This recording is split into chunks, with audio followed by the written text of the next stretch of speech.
یہ رپورٹ آئے گی پھر اس کے بعد کمیٹی میں بھجوائیں گے. اچھا چلیں جی. جناب عطا طاہر صاحب آپ بولنا چاہ رہے ہیں پوائنٹ آف آرڈر پہ؟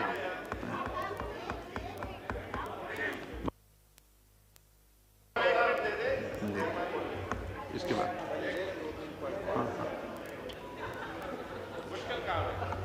جی طاہر صاحب. بہت شکریہ آنریبل ڈپٹی اسپیکر صاحب.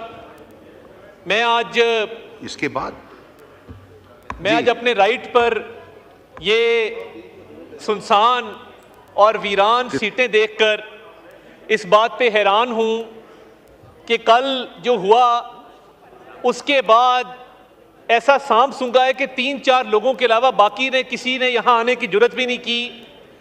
تو ہم نے وہ وقت دیکھا ہے کہ جب ہم ان کو سمجھاتے تھے کہ تھوڑا سا سنبھل کر چلیں, تھوڑا سا خوف خدا رکھیں, اور جو ان کا طرز عمل تھا اور جو یہاں سے پہلی بار تاریخ میں ہم نے دیکھا کہ ٹریجری بینچز نے نعرے لگتے تھے, پہلی بار ہم نے دیکھا کہ ٹریجری بینچز سے اپوزیشن کو تقریر سے روکا جاتا تھا, پہلی بار ہم نے دیکھا کہ کسٹوڈین آف دی ہاؤس کی بجائے جو پروڈکشن آرڈر جاری کرنے کی ہدایات آتی تھیں وہ وزیر اعظم ہاؤس سے آتی تھیں, اور بانی چیئرمین پی ٹی آئی بتاتے تھے کہ کس کا پروڈکشن آرڈر جاری کیا جائے گا, کس کا نہیں کیا جائے گا.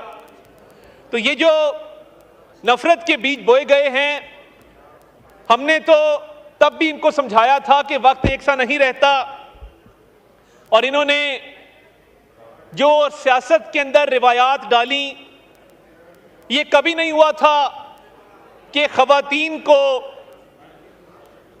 سیاسی انتقام کا نشانہ بنایا جاتا. جب فریال تالپور صاحبہ کو عید سے ایک روز قبل چاند رات پہ اسپتال سے جیل بھیجا گیا, کہا گیا کہ میں چاہتا ہوں کہ اس کے بھائی کو اذیت پہنچے اور اس کے بھائی تک یہ پیغام جائے کہ اس کی بے گناہ بہن کو لیٹ نائٹ ہسپتال سے جیل بھیجا گیا ہے.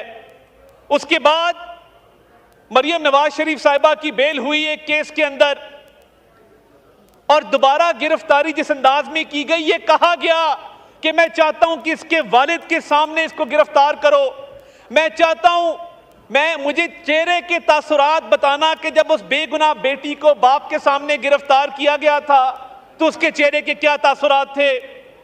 اور جناب ڈپٹی اسپیکر, میں اس بات کا گواہ ہوں, اکاؤنٹیبلٹی کورٹ نمبر 3 کی عدالت میں ہم پیش ہوئے, اعظم نذیر طارر صاحب میرے ساتھ تھے. ہم نے جج صاحب کو یہ صدا کی کہ میاں شہباز شریف صاحب جو اس کیس میں اکیوزڈ ہیں, ان کی والدہ فوت ہو گئی ہیں, تو آج اگر جرا نہ کی جائے اور آج کیس کی پروسیڈنگز نہ چلائی جائیں اور کیس کو ایڈجرن کر دیا جائے, تو انہوں نے کہا کہ میں ہر صورت جرا کروں گا. اس وقت کا فرعون شہزاد اکبر کہاں ہے جو یہاں پہ بیٹھ کے لوگوں کی ماں بہنوں کے خلاف کیسز بناتا تھا؟ آج جب وقت آیا ہے تو ملک کو چھوڑ کے بھاگ نکلے, اور وہ والدہ کی میت گھر میں پڑی تھی اور جج صاحب نے 4 گھنٹے اس کیس کی کاروائی چلائی. یہ آج کس بات کو روتے ہیں؟ مگر انہوں نے نہ ماضی سے سبق سیکھا, نہ حال سے سبق سیکھا, اور ان کا مستقبل بھی مجھے تاریک نظر آتا ہے. جو جلسے پہ اس دن ایک نام نہاد وزیر اعلیٰ نے زبان استعمال کی فوج کے ادارے کے خلاف, آپ کے صوبے کے اندر دہشت گردی پنپ رہی ہے, جنوبی خیبر پختونخوا کے اندر روز دھماکے ہو رہے ہیں, روز حملے ہو رہے ہیں, اور آپ کو فکر ہی نہیں ہے. یہ وہی بات ہوئی کہ روم جل رہا تھا اور نیرو بانسری بجا رہا تھا. یہاں تو نیرو گالیاں دے رہا ہے, کنٹینر پہ چڑھ کے گالیاں دے رہا ہے. ناکام جلسے کا غصہ نکالنا تھا تو اپنے لوگوں پر نکالتے.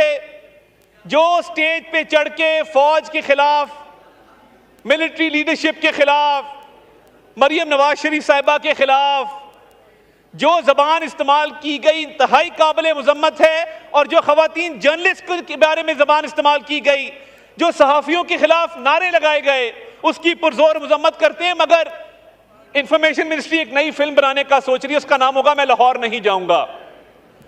پہلے ایک فلم آئی تھی, یہ اس کا اگلا حصہ ہے کہ میں لاہور نہیں جاؤں گا، کیونکہ اب میرا خیال ہے کہ شاید لاہور جانے کا ارادہ ترک کر دیا جائے۔ اور یہ لشکر کشی کس بات کی ہے؟ 12.5 سال سے آپ کی حکومت ہے، مجھے پی کے ایل آئی کے لیول کا ایک ہسپتال دکھا دو۔ 12.5 سال سے آپ کی حکومت ہے، Rawal Pindi institute of cardiology جیسا ایک ہسپتال دکھا دو، دانش اسکول سسٹم جیسا ایک اسکول دکھا دو۔ آپ لوگوں نے سرکاری فنڈ بھی استعمال کیے تو اپنی ذاتی تشہیر پہ کیے۔ اب جو کہہ رہے تھے کہ لیڈر کو چھڑوانا ہے، گئے چھڑوانے تھے، خود بند ہو گئے۔ یہ پہلی دفعہ دیکھا ہے کہ چھڑوانے لیڈر کو جا رہے تھے، بند خود ہو گئے۔ تو یہ نفرت کی سیاست، انتقام کی سیاست، تقسیم کی سیاست، ہم پہلے بھی ان کو سمجھاتے تھے کہ یہ سیاست مت کریں، یہ بیج جنہوں نے بوئے ہیں فصل بھی یہی کاٹیں گے۔ تو میں تو تب بھی ان کو کہتا تھا کہ سنبھل کر چلیں، مگر ان کو ہماری بات سمجھ نہیں آتی تھی۔ تو میں اس شعر سے اپنی بات ختم کروں گا کہ دل کے دریا کو کسی روز اتر جانا ہے، اتنا بے سمت نہ چل، لوٹ کے گھر جانا ہے۔ بہت شکریہ۔ جناب مصباح الدین صاحب، پوائنٹ آف آرڈر، اس کے بعد رفیع اللہ صاحب۔